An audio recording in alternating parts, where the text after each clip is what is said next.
It's time for us to storm into Horsham District, and it is Big Peter Weir storming to the local leading goal scorer. He joins me now. How are you, Weary? Yeah, not too bad, thanks, Wayne. But yeah, it's been a strange old week up here in Rainbow with COVID having an impact on the local community, and as a result, we haven't been to training this week with a few soldiers going down. But yeah, we'll be still making the trip down to Kalkee, albeit with a few less supporters and players.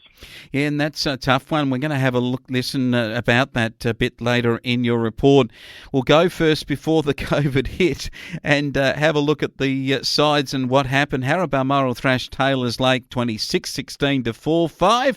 I don't know what there's more to say about that this club that won is a very good side. Yeah, they are, and they kicked 13 goals in the first quarter, Flo, man, so it was all over at quarter time. And to Taylor's Lake credit, they slowed the scoring a little bit, but yeah, it's still an easy win by Harrow. And I see James Stouty back for his first senior game of the year, kicked a lazy 7, as he seems to do most weeks in the District League. He does. Narrajua Quantong were way too good for Pimpanayo, 22-18 to 6-2, and all the hopes that the captain coach Clint Burdett has had, I think, have been dashed by coming up early in the season against some quality outfits. Yeah, the Quantong boys are good, and Clint obviously led his side around the park really well with the best on-ground performance. But yeah, the Narrajua Quantong boys had too much firepower, and Trent Grant's had a great start to the season with another handful of goals, and I see Cam Bruce kick 3, and he's always dangerous in that Narrajua Quantong forward line. Certainly is. And Kalkee 13-9-87, Eden O'Bapsley 12-11, 83 down at Eden Hope, and it was a thrilling win.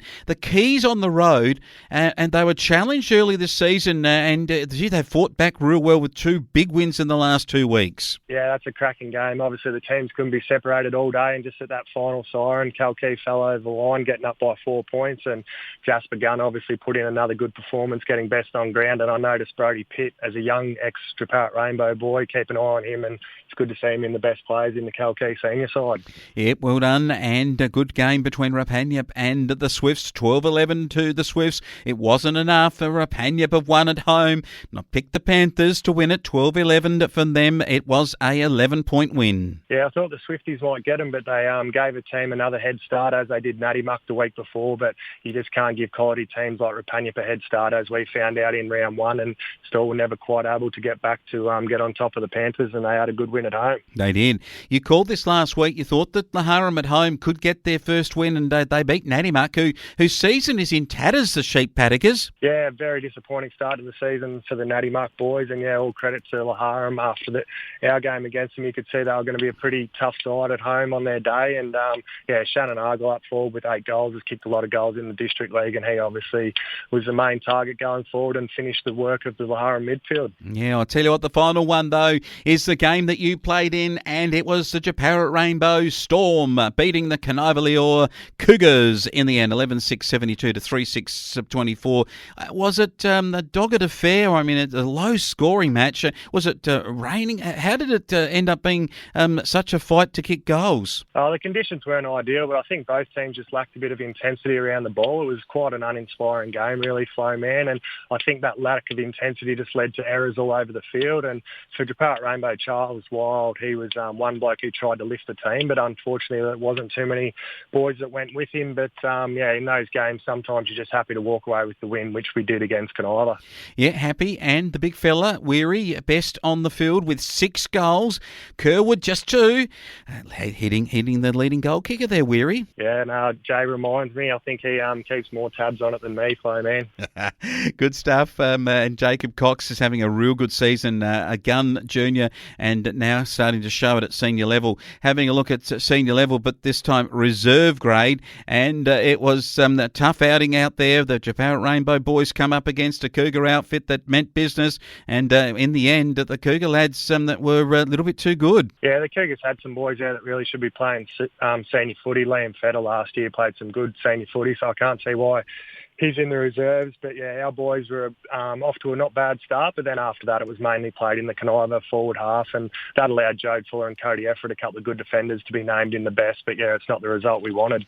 And Nick Clugston in the better players, and Murphy Leach amongst it, and Hayden Jamison also named. Cousins, Efford, Gilligan and Jamison the only scorers. They were all single goal scorers. We thought that the Cougars would come out in the 17s and be a tough ask, and they certainly were that on the day. And they came out and really played some good footy at the Rainbow Recreation Reserve, 12-14 to 2-2. Yeah, some good juniors there at Conniver, and I think maybe Mill not having a junior team might have added a couple to their under-17 list. But yeah, look for them to have a prominent season, and it was good to see Marcel Badua, who's had a bit of a slow start, but we mentioned him a lot in the under-14s last year, Flo man, and it's good to see he's still improving his footy in the under-17 grade now.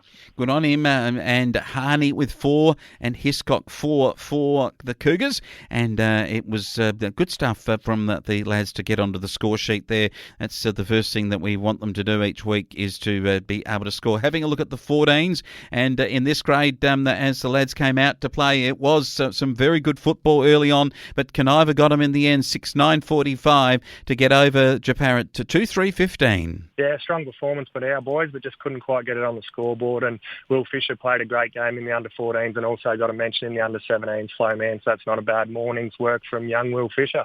And what about Caleb Trekenza and Dustin Eckerman, and young Fletcher Keller, Xander Eckerman and Parker Gould got in there, and Ryder Gould and William Fisher got scores on the board. Hudson Grosser the best on the ground with 4 goals. In the goal scoring, Xavier Stimpson and Willis Stimpson for those. The Cougars were good. Okay, let's head now to the netball. And what is the issue with the COVID on the A-grade netball? Am I led to believe there won't be a game in senior netball for the Japarra Rainbow side? Yeah, unfortunately, due to a couple of injuries and also a lot of COVID, the A-grade will have to forfeit this weekend, and that's unfortunate because they were having a really good season, although they had a tough one against Conniver last weekend, Flo man. But I see the Kalkee Football and Netball Club are putting on a Ladies' Day Saturday, so it might be a good opportunity for the girls who can make it, who won't be playing netball, to go and support that, as will it be for other members of the Japarra Rainbow community to go down and enjoy a Ladies' Day put on. A lot of events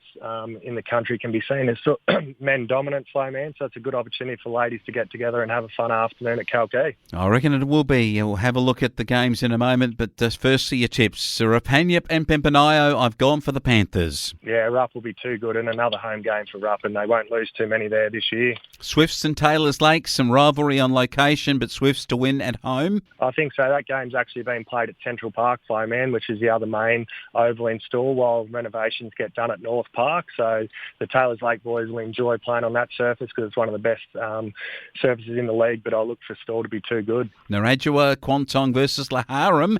I'll go with the Bombers. Yeah, I think so. We'll see the bit of a gap that's starting to emerge between the top and bottom sides. A great win from Laharam last week, but they'll find Narrajua Kwantong way too good this week. Well, the Cougars, if they found you blokes hard last week at Balmoral, I think the Kangaroos will show the Cougars what they've got. Yeah, I think it's important for Conniver to try and defend a bit more as a team. They left some of their backmen quite open last week, and they're just not going to be able to do that against a really prominent Kangaroos forward line. So look for Conniver to try and defend a bit better as a team, but yeah, it's going to be too much to do against a strong Harrow team. And I think Edenhope Apsley will come up to the showgrounds at Natimuck. I think they'll beat them. The Saints will win. Yeah, it's a danger game. I think Natimuck, as we know, are so inconsistent. Edenhope have been up for a lot of weeks against some really good teams and just fallen short at the line. So hopefully that hasn't taken too much wind out of their sails and they can get a well-deserved victory against Natimuck. The Storm venture to Kalkee. COVID in the camp, haven't been able to train. The Keys are in great form, have been good the last 2 weeks after being challenged early in the season.